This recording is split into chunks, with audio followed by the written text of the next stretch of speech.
साले बड़े नेक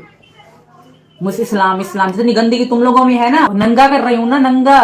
तभी औकात दिख रही है साले। नंगा कर दिया ना पाकिस्तान को, तभी तो ये कुत्ते की तरह उछल रहे हैं कि क्या करें सीमा को फंसाने की, पागल हो जा रहे हैं,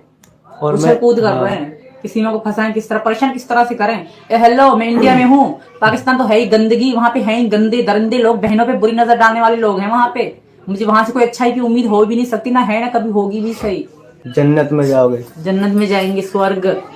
हाँ। जन्नत पर यहाँ हूरें इंतजार कर रही हैं, आजा आजा, तुम भी नेक काम करके आए हो। तो, हैं ऐसे हाँ। साले भाइयों के साथ तो पहले शादी करते हैं और बॉयफ्रेंड बनाते हैं और दूसरों पर इल्जाम लगाते हैं, एक बात मैं गंदी नजर डालते हैं बहनों पे। ध्यान रखिएगा, आईपीसी की धारा 153A क्या कहता है कि अगर आपकी बातों से, आपके भाषण से, आपके लेखों से या फिर आप किसी संकेत का प्रयोग करते हैं, ऐसे सिंबल का प्रयोग करते हैं जिससे कि जो विभिन्न समूह हैं, वो धार्मिक समूह भी हो सकते हैं, वो जातियों के समूह भी हो सकते हैं, अगर उनके बीच में शत्रुता को आप बढ़ावा दे रहे हैं अपनी बातों से, तो उसे क्या माना जाएगा? हेट स्पीच माना जाएगा और आपके खिलाफ जो है दंडनीय कार्रवाई की जाएगी। जाति के खिलाफ, धर्म के खिलाफ या फिर ग्रुप के खिलाफ हिंसा करने के लिए उकसाते हैं, तो ये सारी बातें ऐसी हैं जिसके आधार पर सरकारें क्या कर सकती हैं? आपके अभिव्यक्ति की स्वतंत्रता पर रोक लगा सकती हैं। यूनाइटेड नेशन है, उसने जो है हेट स्पीच के बारे में कुछ बातें जरूर कही हैं, उसको उसने डिफाइन करने का, क्लियर करने का प्रयास जरूर किया है। अगर हम बात करें यूनाइटेड नेशन की डेफिनेशन की, तो यहां पर संयुक्त राष्ट्र का यह कहना है कि अगर आप किसी व्यक्ति के जाति, उसके धर्म, उसका जो फिजिकल ओरिएंटेशन है, उसके आधार पर आप क्या करते हैं? कुछ ऐसी बातें करते हैं जिसके कारण उसकी भावना आहत होती हो, या फिर उसके जाति, धर्म, उसका लिंग, उसकी जो भाषा है, उसके आधार पर अगर आप ऐसी बातें करते हैं जिससे उसके खिलाफ जो हिंसा है वो भड़के, तो यहां पर हम उसे अमूमन क्या मानेंगे? हेट स्पीच, जो आप लोग सभी जानते होंगे। यानी कि अगर ऐसी बातें जिससे कि हमारे देश की जो सार्वजनिक शांति है, किसी समुदाय के खिलाफ अगर हम हिंसा का आह्वान करते हैं, तो यह मामला किसका है? हेट स्पीच का। तो यहां पर यूनाइटेड नेशन के द्वारा जो है इसको समझाने का प्रयास किया गया कि आखिर हम किसे हेट स्पीच मानेंगे। यहां पर आपको ध्यान में रखना है कि जो भारत का विधि आयोग है, उसने जो है हेट स्पीच को डिफाइन करने का प्रयास किया है कि आखिर कौन से मामले को जो है हम लोग हेट स्पीच का मामला मानेंगे। आपको ध्यान में रखना है कि जो विधि आयोग है, उसने अपनी 267 जो रिपोर्ट सबमिट की, उसमें उन्होंने यह क्लियर करने का प्रयास किया कि आखिर हम जो है किसे हेट स्पीच मानेंगे अपने देश में। और यहां पर उनका भी जो बात है वो कहीं ना कहीं जो यूनाइटेड नेशन का डेफिनेशन है उसके मिलता जुलता है। यहां पर विधि आयोग का भी यह कहना है कि अगर मान लीजिए किसी व्यक्ति के द्वारा किसी दूसरे व्यक्ति के नस्ल, उसकी जाति, उसके धर्म को आधार बना करके कोई ऐसी टिप्पणी की जाती है जिससे उसके खिलाफ हिंसा को बढ़ावा दिया जाए, या फिर आप कुछ ऐसी बातें करते हैं जिससे देश की जो एकता है उसको खतरा पैदा हो जाए, तो हम उसको क्या मानेंगे? Hate speech. बहुत ही इंपॉर्टेंट बातें हैं जिसको कि आपको ध्यान से समझने की आवश्यकता है। यहां पर जो है हेट स्पीच को डिफाइन करते हुए विधि आयोग ने क्या कहा अपनी रिपोर्ट में कि मान लीजिए आप कोई भी ऐसी भाषा का इस्तेमाल करते हैं, या फिर आप ऐसा कोई लेख लिखते हैं, आप ऐसे संकेत का इस्तेमाल करते हैं जिससे किसी व्यक्ति या व्यक्तियों के समूह को खतरा पैदा होता हो, उसके खिलाफ आप हिंसा का आह्वान कर रहे हैं, जिससे कि हमारे देश की जो एकता है, अखंडता है, वो प्रभावित हो रही है, तो हम उसे क्या मानेंगे? हेट स्पीच मानेंगे। तो ये बात जो है विधि आयोग ने अपनी रिपोर्ट में कही है। रिपोर्ट का नाम एग्जाम पॉइंट ऑफ व्यू से आप लोग याद रखिएगा, विधि आयोग का जो रिपोर्ट है 267, उसमें यहां पर उन्होंने हेट स्पीच को डिफाइन करने का प्रयास किया है। अगर हम bureau of police research and development की बात करें, उन्होंने भी जो है हमारे देश में हेट स्पीच क्या होता है उसको डिफाइन करने का प्रयास किया है। तो याद रखिएगा कि bureau of police research and development ने भी एक परिभाषा देने का प्रयास किया कि आखिर हम किसे अपने देश में हेट स्पीच मानेंगे, और उनका जो डेफिनेशन है वो भी कहीं ना कहीं जो बाकी के डेफिनेशन है उससे मिलता जुलता है। यहां पर उनका क्या कहना है कि मान लीजिए आप ऐसी भाषा का इस्तेमाल करते हैं जिससे किसी व्यक्ति को उसकी पहचान,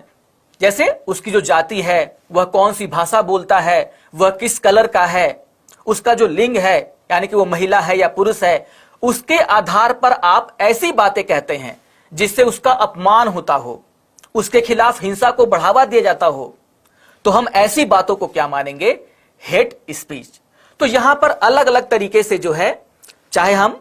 विधि आयोग की बात करें या फिर जो है bureau of police research and development की बात करें या फिर यूएन की बात करें, उन्होंने जो है हेट स्पीच को डिफाइन करने का प्रयास किया है। लेकिन आपको ध्यान में रखना है कि इसमें बहुत कंट्रोवर्सी भी है कि आखिर हम हेट स्पीच किसको मानेंगे। अभी तक हमारे देश में ऐसा कोई डेफिनेशन नहीं है जिसके आधार पर हम किसी स्पीच को जो है हेट स्पीच की संज्ञा दें। लेकिन क्लियरिटी की बात अगर हम करते हैं तो यहां पर आपको इन डेफिनेशंस को ध्यान में रखना है। अगर हम देखिए, यहां पर अगर हम जब बोलते हैं हेट स्पीच, तो बार बार ये जो कंफ्यूजन है कि आखिर हेट स्पीच हम किसे कहेंगे,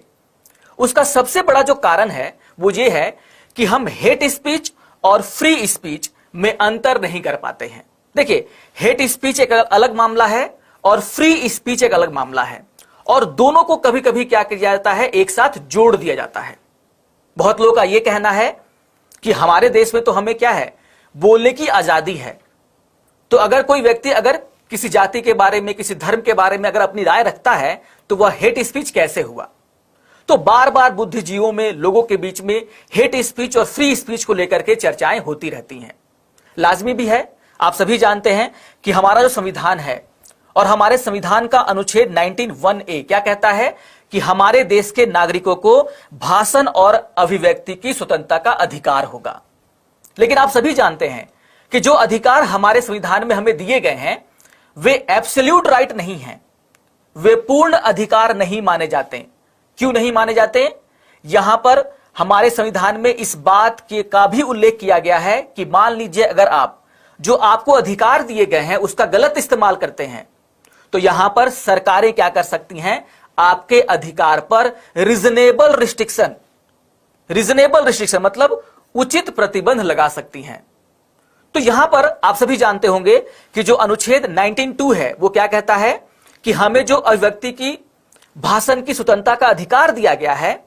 अगर वह जो अभिव्यक्ति है, आपकी जो भाषण है, अगर वह हमारे देश की संप्रभुता और अखंडता के खिलाफ है, अगर वह राज्य की सुरक्षा के खिलाफ है, अगर आपके भाषण से, आपकी बातों से सार्वजनिक व्यवस्था यानी कि पब्लिक ऑर्डर को नुकसान पहुंच सकता है, अगर आपकी बातों से शालीनता और नैतिकता नहीं झलकती है, वो उसके विपरीत है, या फिर आप कुछ ऐसी बातें करते हैं जिससे हमारा जो संबंध है विदेशी राज्यों के साथ वह खराब हो सकता है, या फिर आप किसी व्यक्ति के ऊपर अनर्गल आरोप लगाते हैं जिसे हम बोलते हैं मानहानि करना किसी व्यक्ति का, या फिर अगर आप किसी व्यक्ति को या फिर व्यक्तियों के समूह को किसी भी